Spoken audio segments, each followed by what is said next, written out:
side of what you can see there is basically a basket. We call it the nest, dragon nest, where that's where the capsule will be placed in order for it to be translated to the forward end of the vessel and for the astronauts to egress. And before that does take place, we'll have potentially views of the rigger go ahead and jump off of the spacecraft there. That typically occurs when the spacecraft is a little bit closer to the recovery vessel, and we usually get a really good view of that particular operation from one of the onboard cameras from the recovery vessel. That is an operation that I have a lot of respect and admiration for that individual that does that.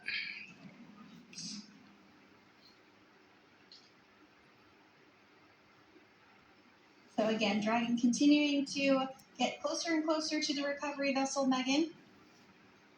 You see some of those ropes now coming into view as well. You are just joining us. Crew 9 splashdown off the coast of Tallahassee, Florida at 2:57 p.m. Pacific time with NASA astronauts Nick Hague, Butch Wilmore, Sunny Williams, and Roscosmos cosmonaut Alexander Gorbunov. They're now working through procedures to hoist this spacecraft up onto the recovery vessel Megan. We just saw that hydraulic arm get lowered into the lifting position. That arm will be the mechanism that is utilized to lift Dragon up and out of the water and into the nest located there at the aft end of the recovery vessel. And the recovery vessel being used today is, as we mentioned multiple times, is named Megan, but that's actually after NASA astronaut Megan McArthur, who flew on Crew 2 a couple of years ago.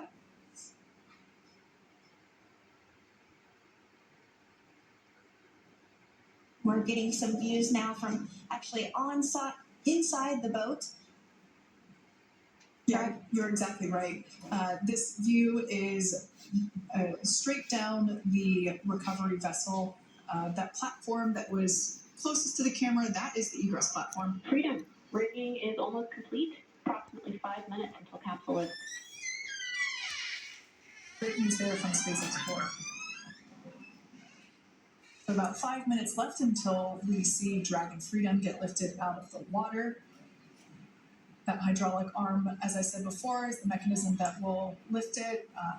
It's quite swift, actually, the whole process of getting the spacecraft ready for capsule lift.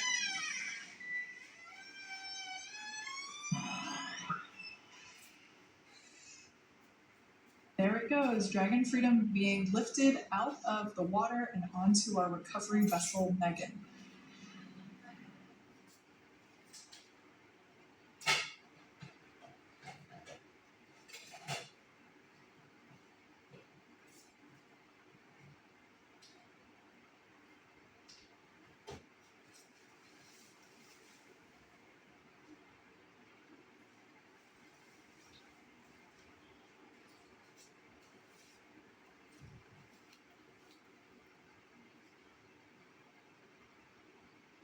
So once securely on, Welcome aboard the recovery vessel. Recovery personnel are completing final checks and stand by for translation to the egress platform.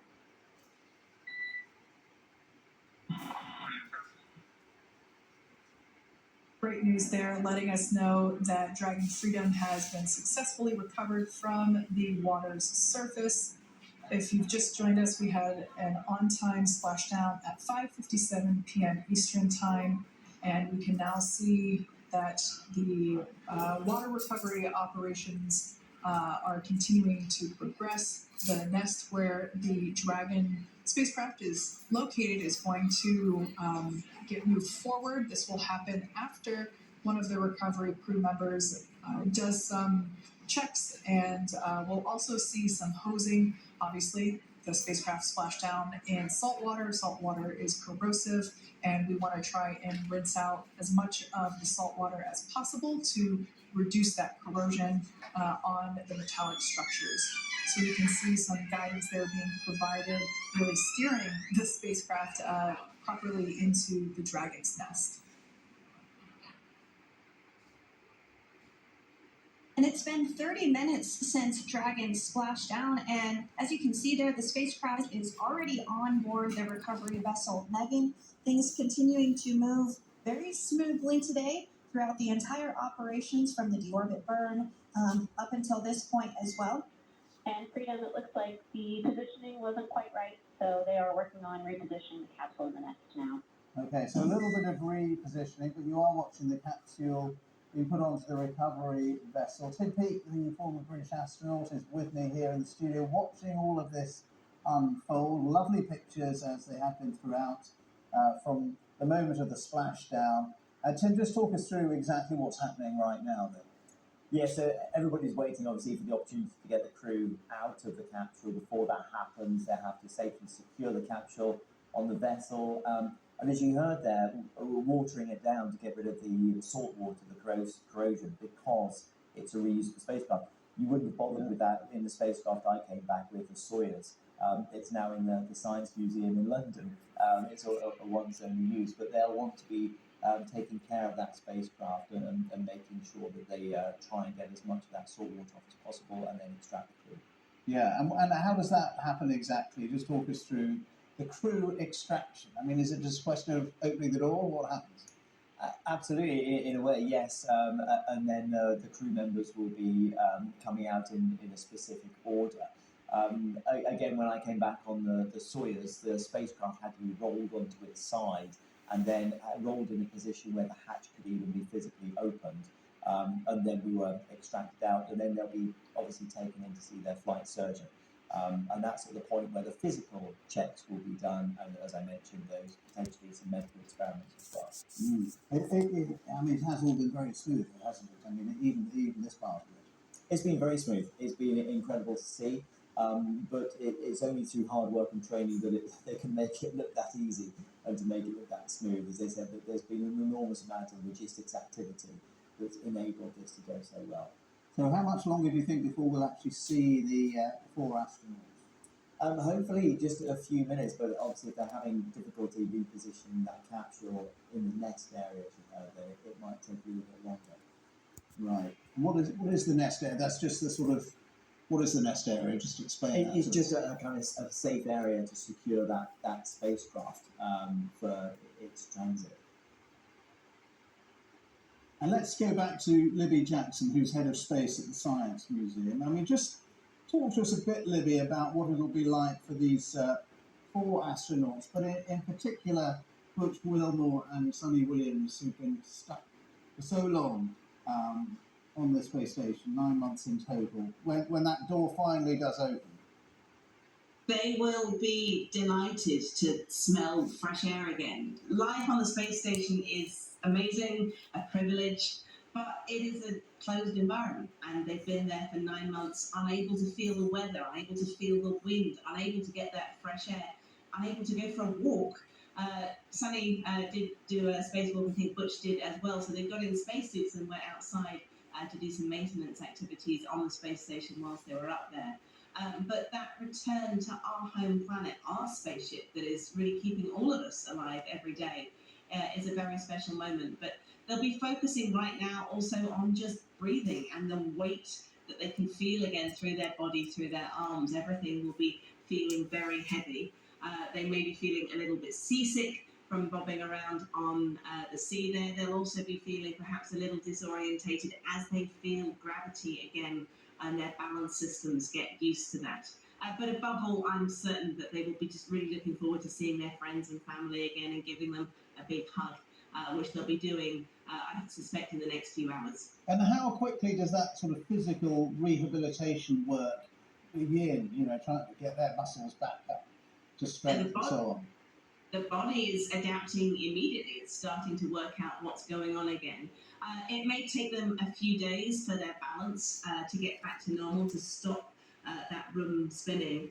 And it will take, they've been in space 6 months, 9 months for Butch and Sonny. It will take a year or more for their bones and their muscles to grow in strength again, to return to the normal levels. But what's so fascinating about that process is that so much research is done on understanding the changes that happen to astronauts' bodies whilst they're in space and when they come back, because the processes are so similar to what happens to all of us as we age. And so there's a lot of research that is done in understanding those changes, because the astronauts do get back their strength. They do regain really more or less back to how they were before they went. And so if we can understand why the body can adapt when you go to space and back, perhaps we can learn a lot more about how we can better adapt everybody as they get older and live healthier, stronger, better lives as we all age, as we hope to do. All right. Libby, thank you very much.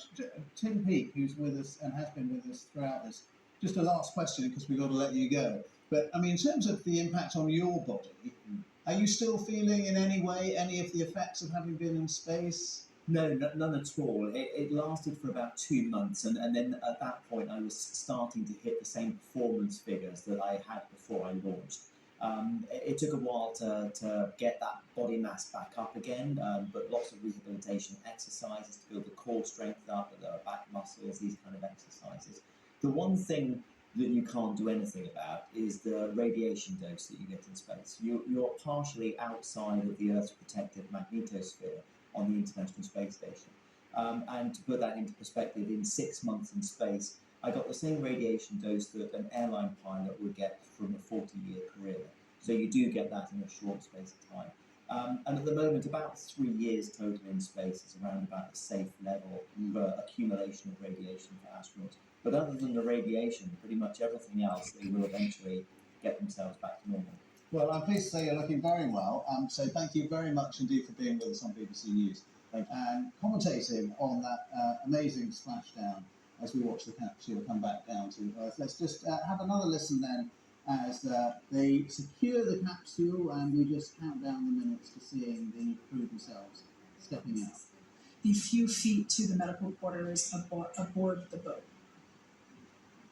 And on board Dragon are 3 veteran space flyers. That includes Nick Hague, the commander, as well as Butch Wilmore and Sonny Williams. Alexander Gorbanov is completing his very first space flight on this mission, and he completed 171 days in space along with Nick Hague.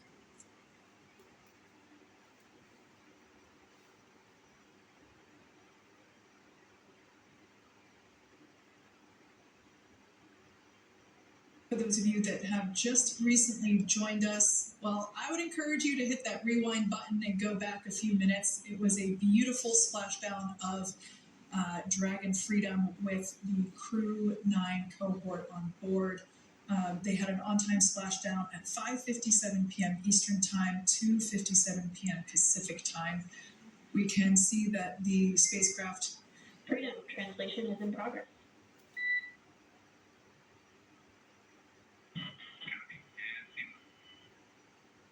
We can see that spacecraft was successfully recovered from the ocean surface and is now being washed with fresh water, as obviously they splashed down in salt water, so we're trying to rinse off as much of that salt water as possible.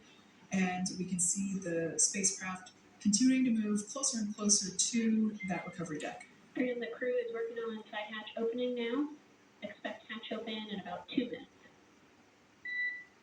Well, there we are, 2 minutes until the hatch is open. Let's just bring in quickly the Professor of Planetary and Space Science at the Open University, Monica Grady, and we are just waiting for that moment to see the astronauts after so many months in space, unexpectedly, because they were stuck there for 9 months. They were supposed to be up there for a few days, ended up for 9 months. And that will be an amazing moment, won't it, when the hatch opens? It'll be wonderful. I mean, it must be a bit frustrating for them. You know, the capsule had to be repositioned. It didn't quite get onto the nest in the right orientation, but it looks as if it's there now. It looks as if they're going to be opening the capsule any minute. It must be wonderful. This is the closest they've come to solid ground for 9 months for Sonny and Butch, so it's really exciting for them, and it's great to see. I mean, to see the whole of this really smooth landing and the capsule bobbing around with the parachutes floating around them. It's been picture perfect. It's been wonderful. And Tim was saying about them washing down the capsule so they can use it again. I think a lot of people wouldn't really know that. I mean, I certainly didn't. That it's just recycled. Yes, I mean, and the whole idea about having to wash the sea water off the salt water, which is quite corrosive. And this is the whole idea now of trying to make space exploration, we're never going to be able to call it sustainable, but actually being able to reuse things and repurpose some of our spacecraft is really, really important because as time goes on, we're going to be doing more and more of these space missions, and we can't keep building individual spacecraft. In the way we reuse aeroplanes, we're going to have to reuse our spacecraft, and you know, there's great progress towards this. Monica, thank you. We're going to listen in again to the NASA commentary because the hatch is about to be opened. Very exciting. Into Dragon Freedom to help the crew members unbuckle and stand up, and essentially we'll also see a fun little slide be put in place to help the crew members exit the spacecraft safely. So yeah, we're going to remove all 4 of those footrests to basically give a little bit more working room inside the spacecraft. That's right, and we did hear the go for that hatch opening, so we're just a couple minutes away from being able to see that. And then we might be able to get the chance to see a couple of views inside of the Dragon and see the crew following their splashdown. Now, opening that side hatch isn't quite like opening, the door to your car. We have to depress the seal around the side hatch, as well as, we'll now see them open that side hatch up.